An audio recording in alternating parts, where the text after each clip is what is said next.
I also really hate it when guys go to Thailand, meet a girl, and say that their girl is different.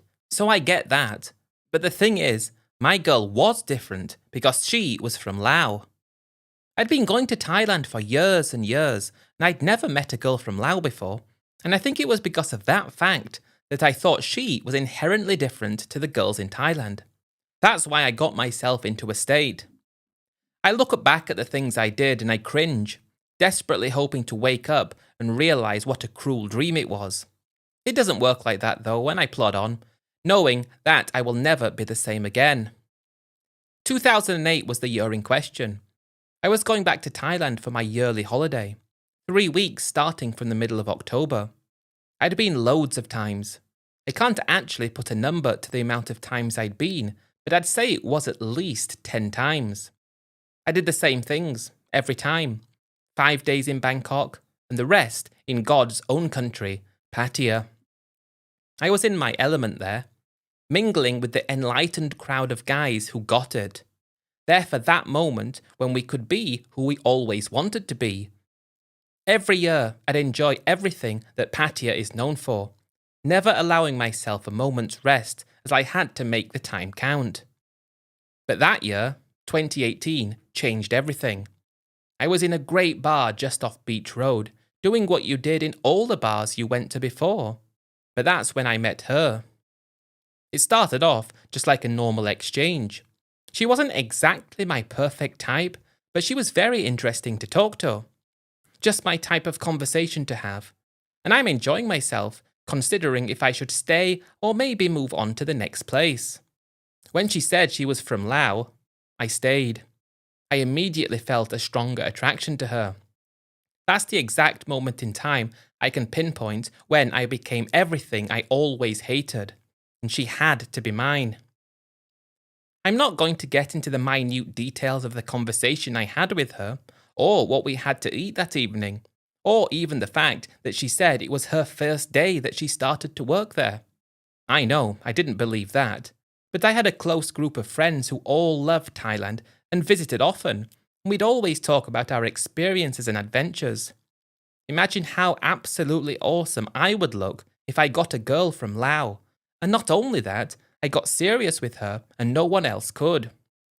I wanted to be with her from then on, and I would overlook any sense of reason. It's not like I was doing this knowing at the time it was a stupid thing to do. I'm just saying it as it is, as a guy looking back at himself, somehow trying to tell my younger self to snap out of it. I wish it was that easy, but it's not. I was showing all the symptoms of being infatuated, and I thought at the time that I was in love with her, and I actually was.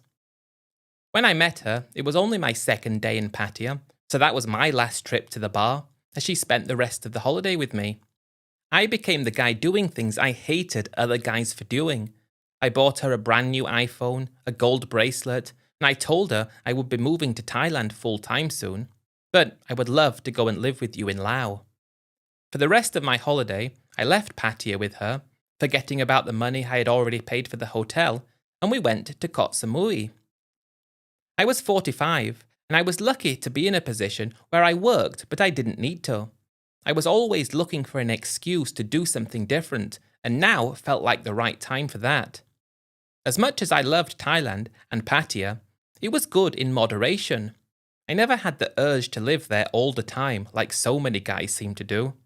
What I did have the urge to do was take a different direction in life, and do something different. Maybe I came to those decisions too quickly, and I rushed into things too fast. But I thought I could move to Laos with this amazing girl that I'd just met. Maybe start a family. I'd not had a family yet, but it was always something I thought about doing. I mainly concentrated on work and saving up money. Because I had that behind me, I was able to move quickly with any decisions I would later make.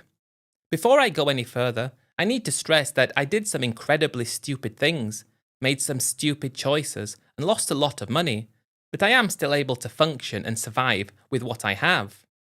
I'm fortunate that I still don't need to work. That doesn't make things better in terms of feelings and the things that happened to me throughout that relationship. Also, I would rather have that money back. I'd been to Laos twice before, and I liked it there. Only Vientiane, but I felt when I was there it would be a great place to spend more time in, but I never had a reason to. Now I felt like I had the perfect excuse. Going back home, I knew I'd be back as soon as I could, and I told my girl I'd be back when I could as well. I told her it would be very soon. I did give her some money before I left. I took her to the border and watched her cross into Laos with the money, and every time I spoke to her, it was apparent that that's where she was. I don't want to say how much I gave her, but it was way too much. I didn't have much to do at home. I had to quit my job, but I just did that job for something to do. I'd been lucky buying a few investment properties when I was younger, and now that gave me most of my income, and it was with that income that I was able to drop what I was doing so quickly. I rented out my own house too, and that brought me even more income, and I can't have been back home before long when I was flying back. I had to fly to Thailand and get an onward connecting flight to Vientiane. The no long-haul flight seemed to go to Laos. It felt weird, flying all that way to Thailand and not spending one day there, but I was glad to be going to Laos. It also felt weird going to be meeting this girl that I'd somehow fallen in love with. Not once did I stop to think if I actually wanted to meet somebody from Laos, but meeting them in Laos would give me more of an authentic experience. The girl I met, hadn't even told you about her yet, but I found out early on that she was in Thailand to do a different job and found herself there in the bar. Her family were desperately poor. If you think Thailand poor and then multiply that a few times, that's the sort of level you get to in Laos, which it is very difficult to witness. She wasn't from Vientiane. She was from a small town north of Luang Prabang, and she'd gone with friends to Thailand to try and get a better life. Her friends seemed to be okay working in the factory, but for her it wasn't enough, and she hoped she could meet someone.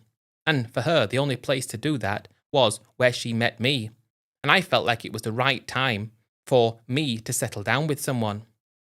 It probably wasn't really the case, even though I like to believe it was. It was weird seeing her again, but great at the same time. I wasn't yet sure how I was going to be able to live in Laos. I had the 30-day tourist visa, and after that, I wasn't sure what to do. I just hoped I'd be able to sort that out later. It felt like I hadn't been apart from her as soon as I saw her. I checked into a really nice hotel in the city. I could tell that's what she wasn't used to. Nothing like this. She wasn't used to nice hotels and nice restaurants, and I thought taking her to places like this would mean she would appreciate being introduced to the finer things in life. In a way, if I am serious about things, I think that kind of backfired, and all of a sudden, these things were things that she needed at all cost, and she craved more than anything. Sort of like, now, I know what it's like and nothing else will do. Moderation was not a word I think she knew existed, but I wouldn't find that out for a while. The first few weeks with her in Laos were everything like they were before I left Thailand. I was madly in love with her, and it didn't take long for me to know that. I was never a guy like this. It was never someone who I thought I would be. I never thought I would settle down.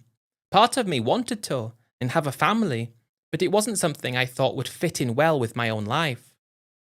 I probably had about £3,000 a month coming in, so that's a decent amount of money. In terms of savings, I didn't have anything. Everything I had was in my properties, and it was my intention to always keep them and never sell them. Vientiane is an incredible city. I love the old French architecture, the laid-back vibes that you felt even though it was the capital city, the little streets you'd walk down and be allowed. You can't not talk about that. I've watched all the stories and the ones where people talk about Laos. Everyone mentions the beer, but you have to mention it because it's that good. But I was very happy to be with her, and I didn't even know at the time that it was illegal to be in a relationship with someone when you're not married. I was fortunate that I never had any problems.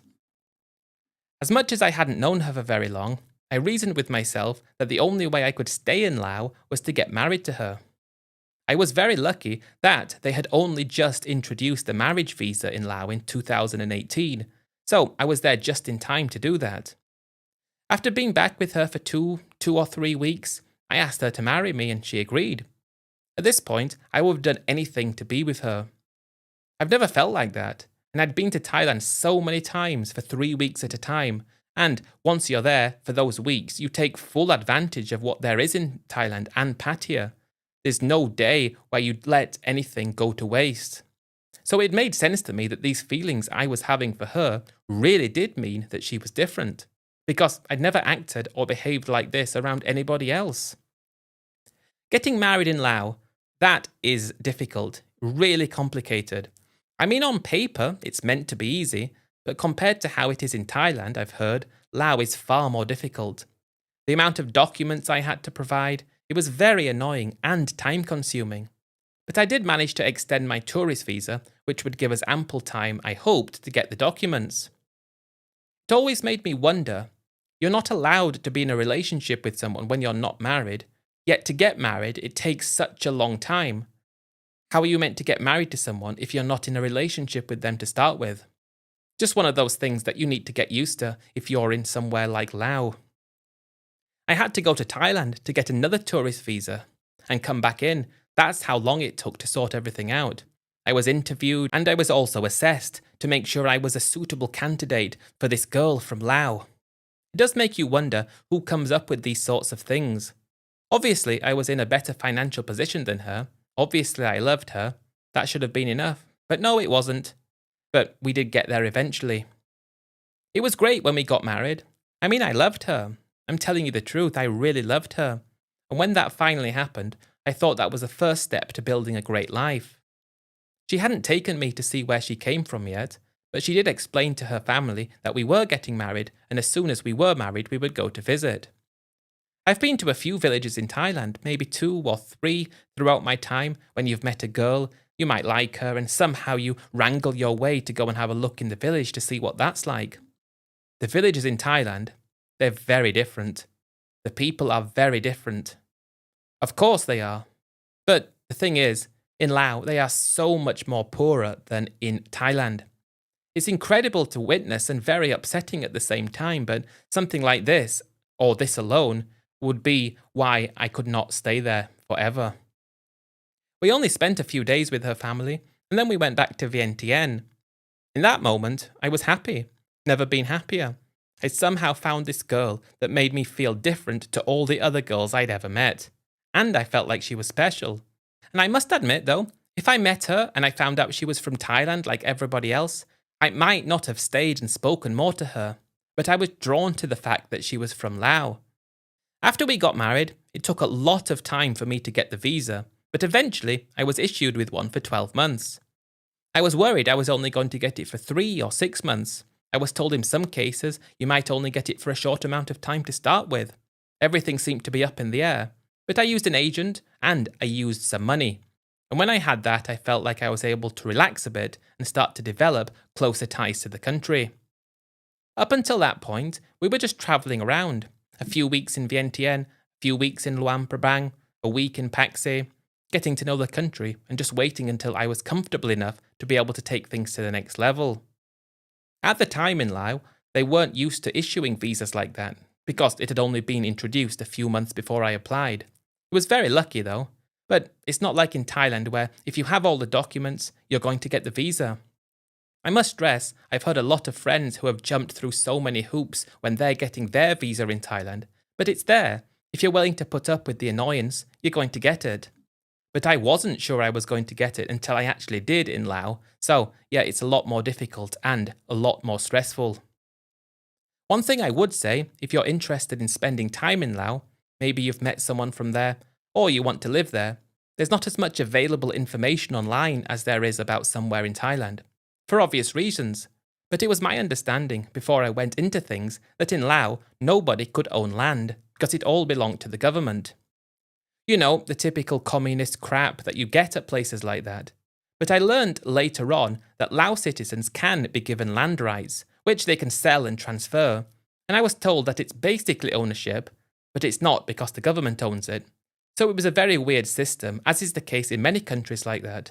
But I was told, for all intents and purposes, if you were from Laos, you could own land. More accurately, the government allowed you to pretend that you owned the land, and you could sell those pretend rights to somebody else, indefinitely. I think that's the best way to describe it, but it was always a plan as soon as I was comfortable in the country, with a visa, to be able to build a house and live there. I loved the natural beauty. I really loved the natural beauty, everything about it. And I thought we could spend half our time in a house that we built close to where she came from, and half the time going around to different places. The beauty of my position and income meant that we could spend time in hotels, and when we weren't in hotels, we could be in our house. And I had more than enough money to live on. With all that in mind, we went back to the place where she was from. As I've already said, it was so beautiful, so scenic, one of the most beautiful places I'd ever seen. If you've been to Luang Prabang, you know how beautiful it is there. Head north a bit. It might take you a while to get there based on the conditions of the roads, but you go through some of the most beautiful scenery you will ever seen. There is a lot of mountainous terrain around there, and it was my plan to just spend a lot of time doing different things, exploring, cycling, reading, all the things I like to do. But I could do that a lot now. Everything seemed to be going according to plan. We weren't going to stay there all the time, though. I think that is important. I did buy a car. I bought a pickup. Unfortunately, I did put it in her name, and we started building a house close to where she was from. I had to sell one of my properties to get the funds for the car and the house, but out of that sale I still had about £25,000 left over, which I still had. But that amount of money should be enough to set us up permanently in Laos. I had a friend who built a house in Thailand. He told me how much it cost and what I could expect. But what I found, things seemed to be more expensive in Laos than they were in Thailand, even though it was a poorer country. They didn't have the same amount of industry. Lots of things needed to be imported. So the people who were from there had it worse in many ways compared to people in Thailand. Not only were they a lot poorer, certain things were also a lot more expensive. Maybe not a lot more, but a little bit. But after 4 months, we had a great house, and we started living there. It was everything I wanted it to be. 2 months in the house, then drive to Vientiane, spend a week there. Drive down to Paksay, spend a few days there. Then back to the house, a few more months. And then COVID happened, and we were spending a lot of time just at the house, which is something I never planned on. At this point, I'm still very happy with the decision I made. I think my wife is very happy as well, and I always used to treat her to things. I loved being able to treat her to things, giving her the finer things in life that she never had experienced before. But all of a sudden, if I wasn't treating her, she then felt like I was doing something wrong. Everything that I did was instigated by myself. That was the most important thing, and that's how it was all the way until the house was finished. I bought her a new phone, I bought her some jewellery, I bought a car, I built the house, I did everything. But I instigated it myself. She never asked me for anything, and I was prepared to continue like that for as long as my life lasted. That's what I felt. But as soon as she started asking for things, non-essential things, for example, a phone for her mother, a motorcycle for her brother, as soon as she started asking for these things, which I hadn't planned for, that's when I started to think to myself I've made a mistake. Conveniently, she never asked for anything until the house was there and she had a car. That's very convenient for her, but I really didn't understand this dynamic shift in behaviour. For the months and months before the house was built, we were living together, usually in hotels in different towns around the country. Everything was great. It was just how I wanted it to be. I'd always treat her, but it was within my budget, it was within my remit as to when this was appropriate. But as soon as the house was built, it wasn't like that anymore. She was the one asking, and it started small and got bigger, all throughout COVID. Because of COVID, we spent 1 straight year in the house, not going anywhere else. And although I still had my money going in, I had people move out of one property and then someone else moves in and the rent's 20% more than it was before. I'm okay financially and the money's coming in and that's good, but I don't like being asked for things for other people. But throughout that year of living in the house, it started gradually and it got more and more. I could fully understand what she was trying to tell me in the sense that, okay, some of these people in your family, they lost their job because of COVID and now they're living back here and they don't have anything. I get that and I was prepared to help in my own way. But as soon as she started demanding what was right and what was wrong, who needs this and how much, that was when I had to sort of say to her, no, this isn't acceptable. I put my foot down and told her straight. This is not anything like we agreed before and you know it's not. I'm happy to help you in my way, but you should not be asking for anything. That might sound a bit harsh. Of course, she needs something. Essential things, like she needs to go shopping, for example. So yeah, here's the money, go shopping. A real emergency, of course, here's the money. But you can't just come to me and say my uncle lost his job, can you give him some money? No, I can't. But when I say no, she comes back a week later and asks again, but in a different way. And then her step-cousin falls off his motorbike and needs a bit for this and bit for that to fix it. And no, I'm not here as a financial breadwinner for people in your extended family. I thought it was obvious when I got into the relationship with her that that was the case. But as far as she was concerned, it was her job to look after everybody else, which meant it was my job to look after everybody else. And it's not about affordability, it's about being taken advantage of, and she was definitely trying to take advantage of me. I only found this out when it was too late, of course, but I couldn't believe some of the things that she would ask for. 2 months into COVID, I might have been sitting in the house reading a book, and then she'll walk in and say like, oh, I hope you don't mind, can you give me a little bit of money so I can go and help my auntie to buy a pig? To start with, you don't mind and you give her a bit of money when she asks, but then it gets to the stage where she's asking for money 3 or 4 or even 5 times a week. Anything that she could think of, she was asking for. And the thing that hurt the most was, it wasn't even for her. If it was for her, I wouldn't have half minded. But I'm not there so that you're able to come across as being some kind of wealthy person who is able to look after everyone and sort out and fix everybody else's problems. That's not what this was about. That's not what I got myself into. I did speak to her like this on more than one occasion, and then she wouldn't ask for a few weeks. But then a real emergency would crop up, something really important that didn't count, so she would say, oh, this is different. Can you give a bit of money for this because it's an emergency? But it never was an emergency. It was always the same throughout COVID, and I started to understand that I'd made a bit of a schoolboy error.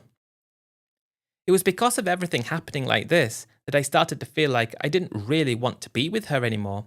I tried to make it clear with her, please don't ask for anything for anybody apart from yourself.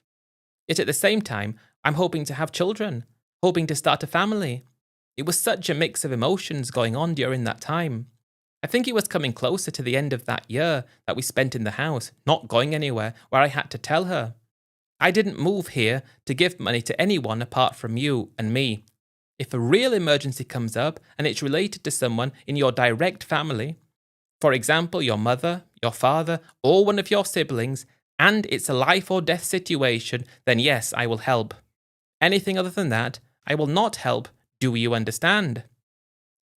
I'm saying it to her really directly, but I'm saying it in a nice way and being as delicate and polite as I can, just so that she can understand, and she says she does.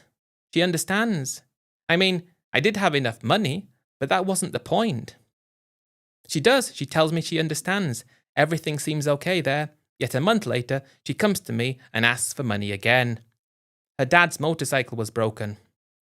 I just looked at her with a puzzled look on my face and said, if your dad doesn't fix his motorcycle, is he going to die? She looks at me like, what are you talking about? And then I ask again, is this a life or death situation? If we don't fix the motorcycle, is he going to die? No, he not die. Then why are you asking me? No, I'm not giving it to you. Then she looks upset and sad, and I end up giving her the money anyway, and then she starts to smile again and say, oh, I won't ask again. And I told her, even when she said that, I mean it, please do not ask again. I'm in 2 really different situations at the same time. I still loved her more than anything. I would have done anything for her. Note the word her, not someone in her family. I would have gladly done anything for her, but this was driving me insane. It wasn't about the fact that I didn't respect her family, not at all. That had nothing to do with it. It was to do with the fact that I didn't want to spend any money for anything other than me and my wife, and my future family that I was still hoping to build with her. It's because we get ourselves into this position where we love someone that we do things that we shouldn't be doing. She's looking at it from the perspective of, well, you've got enough money, so what's the problem? Yes, but I won't have enough money if I keep doing this, and that's what I said to her. But she can never think about the future. It's always today, never tomorrow, never 1 year's time. And I meant it. If she came and asked me for money again, I would go and just write off everything that I'd spent. What happened 2 weeks later? I'm sitting in the house and she walks in with a little smile on her face and she's acting really nice. She comes and sits next to me on the sofa. I was lying down, and she sort of muscled her way in next to me and said, "I've got a really big problem, and I hope you don't mind if I tell you something." I'm thinking, here we go again, what is it now? "You know my cousin?" "Yes, I know your cousin. He's drunk on my behalf more than a few times." Again, I didn't mind that because I offered it. "But yes, I know your cousin. What happened?" "Well, he just lost his job and he wants to open a small shop next to his house. You know, a small shop where he can sell things to make some money. But he doesn't have a small shop yet, but he's going to build it, you know. He's going to get that sorted out. You know where it is?" "Yes, I know where it is. What has that got to do with me?" And I look at her like, you know, when you open your eyes wide like you're trying to insinuate, "Be careful." I'm trying to tell her, be careful, by looking at her. "Well, that's the thing. He needs a little bit of money. So can you help him with that? He will pay you back. Don't worry about it. It's different because he will pay you back." How many times I've been told I would be paid back by people there. I don't have enough fingers on both hands, and I just looked at her and said, "What part of what I told you before did you not understand?" "But this is different. He will pay you back," she said. I knew that would be it. It would be a never-ending part of my life, and I wasn't prepared to accept that. This wasn't about me loving her. This wasn't about me wanting to spend my life with her. This was about her wanting nothing more than to take money out of me and give it to her extended family members. I just looked at her and said, "Do you remember what we spoke about before?" And at this point, she moves away from me to the other side of the sofa, and she says, "Yes, I remember." And then I say, "What part of it did you not understand?" "I understand," she said. "No, you don't understand," I told her. "What did you understand?" "I understand," she said. "Don't worry, I understand." "Why are you asking me this now then, after what I told you?" And then she says it's different. This time is different. So we have a big argument. She storms out. I'd become everything I hated, everything I didn't want to be. And to top it off, I had two choices: continue to accept this every single week until something happened, or leave. But I still wasn't ready to leave yet. So when she'd calmed down and I'd calmed down, I told her again, "If you dare to ask me one more time, that's it, we're through. Do you understand?" "Yes, I understand. I'm sorry," she said. She obviously didn't understand, because 3 weeks to a month later, she comes to me and says something else. "We need to pay some money for the hospital for my sister," she said. I was prepared to hear that one out. "What happened to her?" I asked. Expecting she fell off a bike and she's broken her arm. I would have happily paid then. But no, she had a little bit of a headache and went to get some medicine, so we need to pay for that. It wasn't a lot of money, but I'd already committed to what I said, and I told her, "That's not life and death. I'm leaving. Goodbye." I stood up and started packing my bags. I was packing my bags and I was ready to leave, and all of a sudden she's got a shocked look on her face like, "Oh no, what are you doing? Where are you going?" "What part of what I told you did you not understand?" I had to say to her again. "I understand," she said. "You said emergency." "That's not an effing emergency," I shouted at her as loud as I could. "I'm so sorry," she said. "I won't do it again. I'm really sorry." Yet I'm still packing my bags, and then she runs over and grabs hold of me and says, "I'm sorry, I won't do it again. Please, please give me one more chance." I did give her one more chance, and she did it again. So I left. It was as simple as that. I could not understand her mentality. I just really don't understand it. Okay, she's got the house and a pickup out of me. Probably going to sell the pickup and then not have any money left in 2 months' time. Probably going to give it to everybody else. But I do still love her and think about her today. I stayed in Laos by myself until I could go somewhere else restriction-free. She tried her best to get back with me. I was in Vientiane and she came to see me, talking about how sorry she was, how she won't do it again. But then I say to her, "You already told me you wouldn't do it again so many times, but you kept doing it. What happens if I go back and you ask again?" "I won't, I promise," she said. As much as I still loved her and wanted to be with her, I was still hoping to have a family with her. I couldn't bring myself to go back. Okay, my income had gone down a bit by 10% because I had to sell a house and I put that into it. But I wasn't prepared to go back because I told her so many times and she never listened to me. But she was there begging me, "Please." You know what girls do when they're trying to change your mind. But I wasn't prepared to accept that. It just wasn't acceptable what she did and the things she asked for. And I think she understood that that was it. That was it for me. I have never been back to Laos. never been back to Thailand, and I'm back at home, working. Not that I need to, but it is something to do. That could have been such a perfect thing, such an amazing life. All she needed to do was not ask for anything for anybody apart from herself. That was all she needed to do, but she couldn't do it. I gave her 3 chances, but it was not enough. I suppose the reason I want to talk about this is because you can't change people. You can't. If you're in a relationship with someone from that part of the world and they're asking for money and you ask them not to, they'll stop for a bit and ask again. And they'll think about it and think you don't mean what you say. He's not going to forget about this house and the car that you've bought. But you have to. You have to set your ground rules, and once these are set, give her a few chances, and if she keeps breaking them, leave. That's all you can do. 5 years ago, that was the last I saw her. I still think about her and I still love her. But if I have to be honest, I love what I have more than her, because I'm not prepared to lose what I have for her. So that's all that matters at the end of the day. Completely incredible how stupid some people can be.